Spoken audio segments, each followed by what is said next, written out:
ফেসবুকে ডলার কোথায় থাকে দেখাই।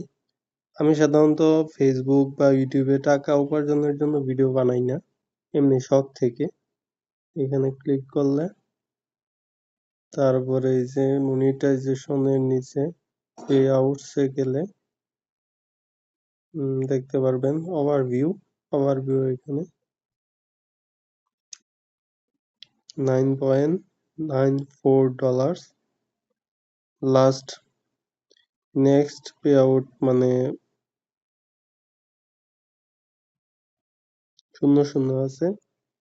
তো এইগুলা আসলে ভিডিওর টাকা না, আমি একসময় ফেসবুক অ্যাডের বিজ্ঞাপন আমার অ্যান্ড্রয়েড অ্যাপসের ভিতর লাগাইছিলাম, সেই ডলারটা এখানে। পরে তো ওই কনসোল প্লে স্টোর চলে গেছে, পরে আর বাড়ায় নাই। মানে আমি অ্যাপসের ভিতরে অ্যাড বেশি লাগাইনি, তারপরেও যে কয়েকটা লাগাইছিলাম কয়েকদিন চলার পরেই এরকম হয়েছিল।